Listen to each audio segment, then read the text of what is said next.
la puissance de notre Dieu se manifeste à travers la parole. La Bible déclare, l'homme ne vit pas du pain seulement, mais de toute parole qui sort de la bouche de l'Éternel.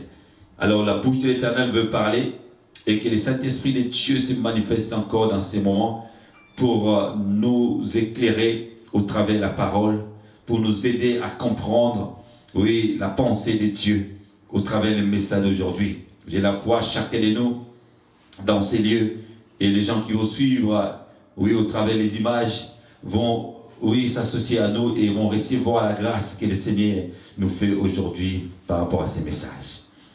Père, dans le nom de Jésus, que ton esprit nous accompagne encore, la puissance de ta grâce se manifeste dans la vie de chacun de nous, que les messages que nous allons écouter soient un message puissant, un message divin, un message qui vient d'en haut, qui se manifeste dans la vie de quelqu'un et qui transforme la vie. Au nom de Jésus, merci le Père des gloires.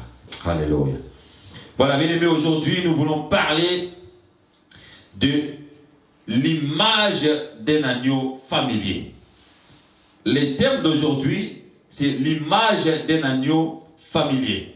Voilà, bien aimés, le but ou l'objectif de ce message, c'est pour le salut de quelqu'un, le salut d'une âme. Car le Seigneur de gloire, lorsqu'il s'est manifesté sur la croix, il a laissé le trône de gloire, il est descendu sur bas sur terre et il s'est sacrifié en acceptant, n'est-ce pas, la souffrance de la croix. C'était uniquement pour une âme, pour qu'une âme soit sauvée. Et nous avons la preuve. Et sur cette épreuve de la croix, le Seigneur Jésus avait promis à un brigand, à un voleur. Là, c'était la preuve aussi, bien aimé, que le Seigneur Jésus, il était venu pour les gens mauvais. Comme toi et moi, bien aimé. Alléluia. Sinon, il n'allait pas laisser le trône de gloire, il n'allait pas laisser sa royauté pour descendre ici bas sur terre. Alléluia. Alors, le message d'aujourd'hui est tiré du livre de Jérémie. Jérémie chapitre 11. Jérémie chapitre 11, versets 18 à 23. Jérémie chapitre 11, versets 18 à 23. Alléluia. Nous allons prendre nos Bibles dans les livres de Jérémie. Jérémie chapitre 11. Nous allons lire à partir du verset 18 jusqu'au verset 23. Le livre du prophète Jérémie. Au verset 11.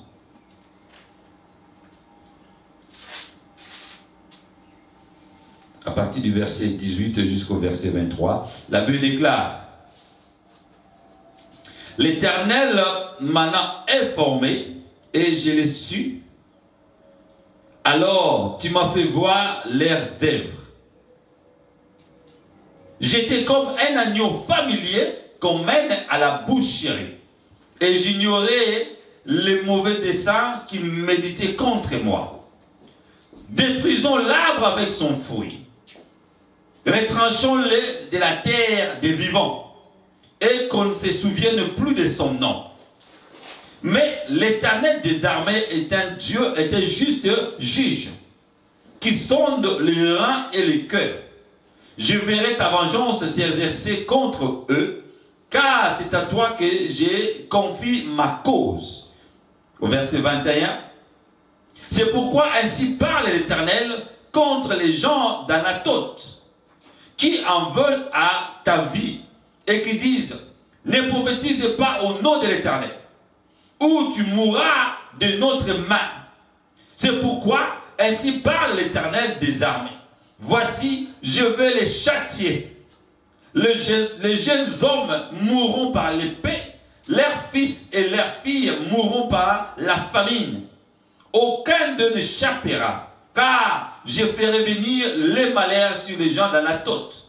L'année où je les châtierai. Amen. Alléluia. Merci, cher Saint-Esprit, pour nous avoir, oui, accordé cette grâce d'écouter, Seigneur, ces messages. Que la puissance de ton nom le nom de Jésus soit encore à l'honneur. Illumine chacun de nous, Seigneur de gloire. Ouvre-nous l'esprit. Fais-nous comprendre la pensée de Dieu. Alléluia. Dans le nom de Jésus. Amen. Bien-aimés, aujourd'hui nous parlons de l'image d'un agneau familier. D'emblée, nous savons que le Seigneur Jésus, il a été présenté par Jean-Baptiste comme l'agneau de Dieu. L'agneau de Dieu qui ôte le péché du monde. Le Seigneur Jésus a accepté, n'est-ce pas, il y a besoin image d'un agneau, d'un animal. Lui qui est Dieu, lui qui est le Fils de Dieu, lui qui est la parole. Il pouvait prendre à n'importe quelle image autre, l'image de puissance, l'image de gloire. Mais il s'est rabaissé à avoir, n'est-ce pas, à comparer, n'est-ce pas, sa vie avec un agneau. Voilà, bien aimé, le thème d'aujourd'hui donne encore l'accès, donne encore, n'est-ce pas, la puissance à cet animal qu'on appelle agneau. Alors, l'agneau, c'est quoi? Parce que c'est un animal. L'agneau, c'est un animal, n'est-ce pas, qui est calme, silencieux. Et souvent, c'est un animal qu'on rejette facilement aussi, n'est-ce pas, parmi les hommes.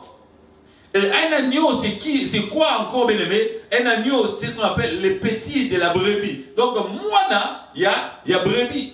Oh, bien aimé, la brebis aussi, bien aimé, nous sommes aussi comparés comme des brebis.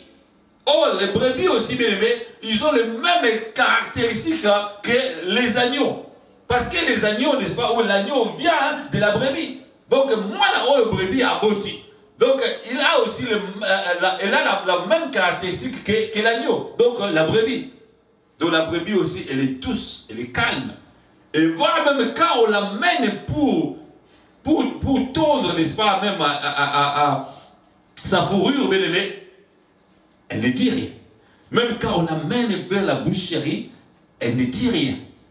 Elle ne se lamente pas. Et c'est pourquoi, parfois, peut-être une des raisons que le Seigneur Jésus a voulu prendre cette image, n'est-ce pas? Parce que c'est une métaphore que le Seigneur de gloire veut s'identifier. Donc c'est quelque chose, c'est une image, n'est-ce pas, qui veut être associée à un homme.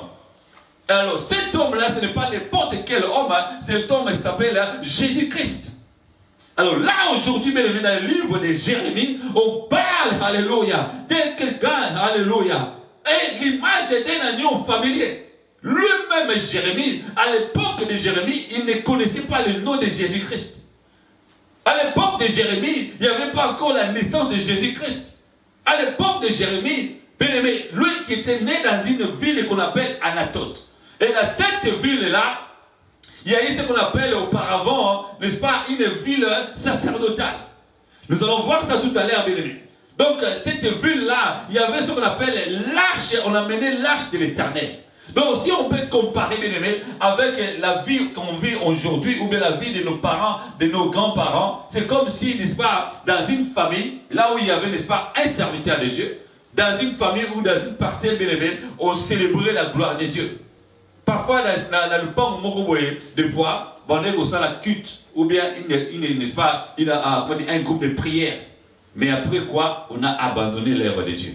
Mais, bien aimé, il faut savoir, si tu as prié, si tes parents ont eu le temps d'abandonner les choses du monde pour se consacrer à l'Éternel, bien aimé, c'est une grâce énorme. Malheureusement, pour beaucoup de familles aujourd'hui, que nos parents, peut-être nos grands-parents, n'ont pas eu le temps, n'est-ce pas, de consacrer leur vie à Dieu. On a passé beaucoup de temps à consulter les féticheurs, à consulter, n'est-ce pas, les magiciens, les sorciers. Pourquoi? Parce que quelqu'un a besoin d'un enfant. Alors, à ça qu'on peut t'attendre parfois, après 3 mois, voire même une année, 2 ans, 3 ans. Alors, à qui qu'on moi n'a pas un ganga. Moutuka la bien aimé, s'il a besoin, s'il y a un petit problème, ou bien moi la coufi prématurément, ou bien il y a un problème dans la famille, on court directement pour chercher les magiciens, les sorciers. Donc, allez chercher, n'est-ce pas, les diables. Aujourd'hui, alléluia, que le Seigneur soit béni. ce qu'on appelle, nous, n'est-ce pas, l'église des réveils. Même si on n'arrête pas de critiquer, même si on n'arrête pas de critiquer les pasteurs bien-aimés. Moi, j'ai béni le Seigneur parce qu'aujourd'hui, il y a des églises partout, alléluia. Aujourd'hui, bien-aimés, les gens ont le courage, oui, d'abandonner les sorciers, d'abandonner, oui, les magiciens, d'abandonner, oui, les féticheurs pour aller chercher Dieu. Même quelle que soit l'église, quels que soient les serviteurs, mais les gens quand même, il y a une personne qui donne confiance quand même à un serviteur de Dieu. Même si, n'est-ce pas, parfois on peut le minimiser. On peut minimiser l'homme de Dieu. Ce n'est pas un problème, bébé. Ce n'est pas grave. Mais moi je sais que le Seigneur Jésus lui-même, il a été minimisé. Il a été rejeté comme cet agneau. Il était toujours calme. Alléluia. Oui, l'homme de Dieu, moi je t'encourage, sois toujours calme. Car le Seigneur de gloire, il te connaît. Car c'est lui qui t'a envoyé. C'est lui qui t'a envoyé pour parler de sa part. Alléluia. C'est pourquoi Jérémie, alléluia. Mais nous connaissons l'histoire de Jérémie. Au début du livre de Jérémie, qui était un prophète, il ne savait pas qu'il était prophète. Il ne voulait pas être prophète. Mais la Bible dit au départ, alléluia, Dieu lui a dit que l'Esprit du Seigneur, l'Éternel, a parlé. Ainsi dit l'Éternel à Jérémie. Il a appelé Jérémie. Jérémie a dit, non, moi je suis un enfant. Je ne connais rien. Je ne peux pas faire cette œuvre-là. Le Seigneur lui a dit, Jérémie, je t'ai connu avant même que tes parents aient l'idée de te concevoir, d'avoir un enfant. Je t'ai connu, je t'ai concentré. Je t'ai concentré. Je t'ai mis à part. Je t'ai ordonné. Je t'ai donné, oui, le ministère prophétique. Je t'ai donné le ministère apostolique. J'ai donné le ministère, oui, évangélique, le ministère pastoral, le ministère d'enseignant. Toi, bien-aimé, que tu me suis. Alléluia. Dans ces lieux, le Seigneur de gloire, il nous connaissait déjà avant même que nous soyons, oui, dans ce monde. Avant que le monde soit, oui, oh, alléluia, fondé. Car Dieu lui-même qui a fondé le monde. Alors, Jérémie, bien-aimé, le Seigneur de gloire lui a donné les paroles. Il a dit, je mettrai les paroles dans ta bouche pour devenir prophète. Parce que les prophètes ne parlent pas de sa part. L'homme de Dieu ne parle pas de sa part. Moi, je n'ai rien à offrir aux gens. Je suis qu'une poussière, alléluia. Je suis rien, bien-aimé. Je suis mortel. Mais le Dieu de gloire, il a choisi. Il m'a choisi. Il a voulu choisir. Il a voulu établir l'église marché de l'amour. Il m'a choisi. S'il ne t'a pas choisi, bien-aimé, ça, ce n'est pas mon problème. S'il ne t'a pas choisi, bien-aimé, ce n'est pas moi qui ai fait ça. Mais c'est Dieu qui a voulu que l'église marché de l'amour soit, n'est-ce pas, conduite par moi. Mais ce n'est pas moi, bien-aimé, qui conduit l'église, mais c'est l'Esprit de Dieu. C'est l'Esprit de Jésus. Je n'ai pas fait couler mon sang pour que l'église marché d'amour soit établie. C'est le Seigneur Jésus qui a fait couler son sang pour que l'église marché d'amour soit établie. C'est pourquoi aujourd'hui, au travers de la vie de Jérémie, bien-aimé, dans ce passage que nous venons de lire, au chapitre 11, à partir du verset 18, on a vu comment Jérémie était ignorant. Jérémie était inconscient. Jérémie était, n'est-ce pas, innocent par rapport à ces gens-là qui sont dans la ville d'Anatote, qui a été aussi sa ville natale. Et ces gens-là, bien aimés, la Bible déclare que, oui, c'est le Dieu lui-même qui a informé Jérémie qu'ils sont en train de t'amener, n'est-ce pas, vers la mort. Ils veulent te tuer, ces gens-là. Alors, nous allons connaître la raison tout à l'heure. Ces gens-là, ils ont amené des fois Jérémie comme un agneau familier qu'on amène à la boucherie. Donc un agneau familier, ça veut dire quoi? Le petit, n'est-ce pas, d'une brebis, alors, qui vit comme un ignorant, comme, n'est-ce pas, inconscient, et un animal inconscient parmi les hommes. Donc, il ne sait pas où est-ce que les hommes l'amènent. S'ils l'amènent, n'est-ce pas, dans un lieu sûr, ou bien dans un lieu, n'est-ce pas, macabre, pourquoi? Pour les tuer. Et heureusement, Dieu lui a averti. Il l'a averti, n'est-ce pas, par rapport à la révélation qu'il a reçue comme un prophète. Mais c'est pourquoi être un serviteur de Dieu, la Bible dit, Dieu a dit, il n'abandonnera jamais. Alléluia. Même, oui, Élie, qui était, n'est-ce pas, un sacrificateur, il était arrivé au moment où la vision était rare. Oh, gloire à Dieu. Il était arrivé au moment où il voyait difficilement. Il était arrivé au moment où même, ainsi dit l'Éternel, était difficile, bien aimé. Mais avant sa mort, alléluia, au dernier moment, le Seigneur de gloire lui a utilisé encore. Pourquoi? Pour ranimer encore, alléluia, pour ranimer encore, oui, les tissons qui étaient en lui, pour donner, n'est-ce pas, la vie ou bien le ministère de Samuel. Il fallait que Élie, les sacrificateurs Élie soient là, malgré tout, car Dieu agit comme ça. Ce sont les principes divins. Que tu veuilles ou pas, bien-aimé. Le Seigneur de gloire, il utilise toujours quelqu'un, bien-aimé. Pourquoi? Pour élever une autre personne, pour élever un autre homme de Dieu. Dieu utilise toujours quelqu'un, alléluia. Donc, le Dieu de gloire, personne ne peut connaître ce que Dieu fait. Il déclare que c'est lui qui ne connaît pas comment là, les os d'un enfant dans le ventre de sa mère se forment. Il ne connaît pas, n'est-ce pas, l'œuvre de Dieu. On ne connaît pas, bien aimé, la direction du vent. Donc, on peut voir, on peut sentir, n'est-ce pas, il y a les vents qui arrivent, les vents qui arrivent à gauche, à droite, mais on ne connaît pas exactement la direction du vent. Donc, on ne connaît pas l'œuvre de Dieu. Tout dit qu'il a bien aimé. Tout dit qu'il a alléluia. Il est le Dieu de gloire. Donc aujourd'hui, bien aimé, si tu vis comme oui, dans l'image d'un agneau familier, bien aimé, même si les gens de ce monde, ils veulent te tuer, ils veulent détruire ta vie, le Seigneur de gloire, c'est lui qui t'a créé, c'est lui qui t'a choisi, c'est lui qui t'a mis à part, c'est lui qui t'a donné la vie, alléluia, c'est lui qui a mis le souffle de vie dans tes narines pour que tu vives aujourd'hui. C'est celui-là qui va te défendre. Ce n'est pas les gens de ce monde, alléluia. Pourquoi? Parce que les gens de ce monde vont chercher toujours à te détruire. Les gens de ce monde, ils ne vont pas chercher ton bonheur. Personne ne peut chercher ton bonheur à part toi-même, à part le Dieu qui est en haut, bien-aimé. C'est toi-même aujourd'hui, alléluia. Je te rappelle, ton bonheur t'appartient. C'est pour toi, c'est pour ta vie. Pas les gens de ce monde. Et là, on a vu au travers de cette histoire de Jérémie. Et au verset 20, alléluia. La Bible dit, mais l'Éternel des armées est un juste juge qui sonde les reins et le cœur. Je verrai ta vengeance s'exercer contre eux, car c'est à toi que j'ai confié ma cause. Là, Jérémie a fait recours à Dieu. Lorsque Dieu lui a révélé, mais le dimanche dernier, on a parlé, n'est-ce pas, de quelque chose qui était très important dans la vie d'un homme de Dieu, de marcher comme un fils de Dieu. Un fils de Dieu, bien aimé, il marche selon les décrets divins, selon l'ordonnance divine, selon la recommandation de Dieu. Jérémie a été le prophète selon la recommandation de Dieu, selon l'ordonnance et les décrets divins. Il a dit que j'ai été choisi comme un prophète. Ma vie, mon ministère, c'est le Dieu qui m'a établi. Il m'a révélé comme son serviteur. Toi aussi, bien aimé, tu as un don, tu as un talent, tu as un ministère choisi par les décrets divins.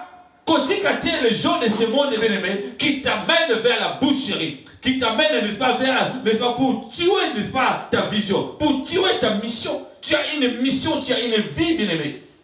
Aujourd'hui, quand tu avais eu faim, il n'y a personne qui t'a amené la nourriture. Tu as cherché à manger, n'est-ce pas, tu as cherché à nourrir, n'est-ce pas, ton ventre. Et pourquoi pas tu cherches à nourrir ton âme?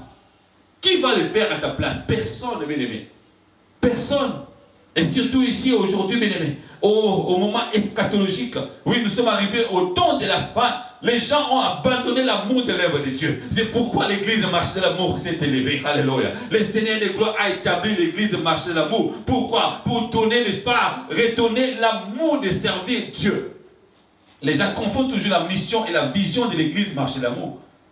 C'est pourquoi? Pour que les gens aient l'amour de servir Dieu. C'est lui qui aura l'amour de servir Dieu. C'est lui qui viendra au travers de ses ministères. Il faut qu'il ait l'amour de servir Dieu dans son cœur. Et c'est comme ça que la bénédiction que Dieu a mise dans cette église va tomber sur sa vie. Ce n'est pas l'église X, Y. Ce n'est pas une autre église là où Dieu a mis sa bénédiction par rapport à ce qu'a donné, n'est-ce pas, la vision et la mission à son serviteur dans cette église-là. Chaque église a une mission spécifique. Mais nous sommes dans un corps. Mais un corps comme je suis. Je suis comme je suis, bien aimé. Mais j'ai un bras, j'ai des bras, j'ai les jambes, j'ai les yeux.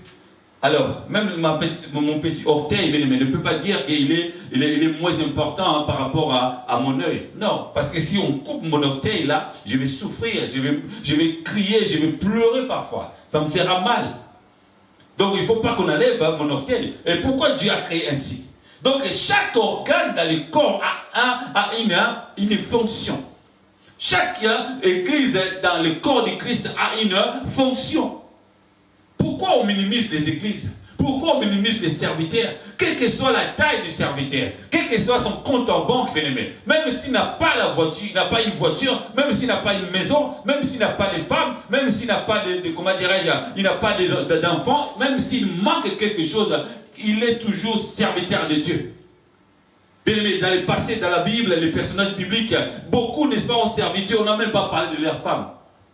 On n'a même pas parlé de leurs enfants. Beaucoup n'ont même pas parlé de leur mari. Mais ils ont servi Dieu. Les disciples, bien-aimés, on a parlé des disciples. Les 12 apôtres, on a parlé des 12 apôtres, mais on n'a pas parlé de leurs femmes. Et même pourquoi aujourd'hui, bien-aimés, les gens de ce monde, ils cherchent toujours à tuer, n'est-ce pas, la vision de quelqu'un. Ils cherchent toujours à tuer, n'est-ce pas, le bonheur de quelqu'un. Les gens de ce monde aujourd'hui, bien-aimés. Pourquoi? Parce que nous avons l'image d'un agneau familier. On habite parmi les hommes, on habite avec les gens bien-aimés. On croit que ces gens-là nous aiment, mais en réalité, ils ne nous aiment pas. Ils ne veulent pas notre bonheur. Mais c'est pitié. Qu'est-ce qu'on peut faire? Tout comme alléluia. Tout comme il est Dieu. Il s'appelle Jésus-Christ. Il a dit, moi je suis l'ami fidèle. Alléluia, je ne t'abandonnerai jamais. Il s'appelle le Saint-Esprit de Dieu. La personne du Saint-Esprit de Dieu est à côté de nous. Il est là, il n'est pas loin de moi. Il est là, il n'est pas loin de toi, bien-aimé. Alléluia. Voilà, finissons d'abord la lecture. Nous allons voir maintenant qu'est-ce que nous allons développer par rapport à ce message.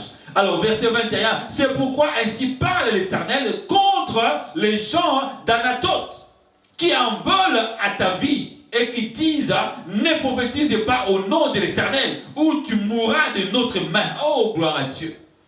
Un prophète de Dieu comme Jérémie. C'est lui qui était, n'est-ce pas? Oui, alléluia. Il était toujours dans le feu de parler de la part du Seigneur. Il avait toujours quelque chose à dire. Oui, lorsque Dieu lui révélait des choses à dire à son peuple, il n'hésita pas à parler de la part du Seigneur. Il s'en foutait, n'est-ce pas, de ce que les gens pouvaient dire contre sa vie.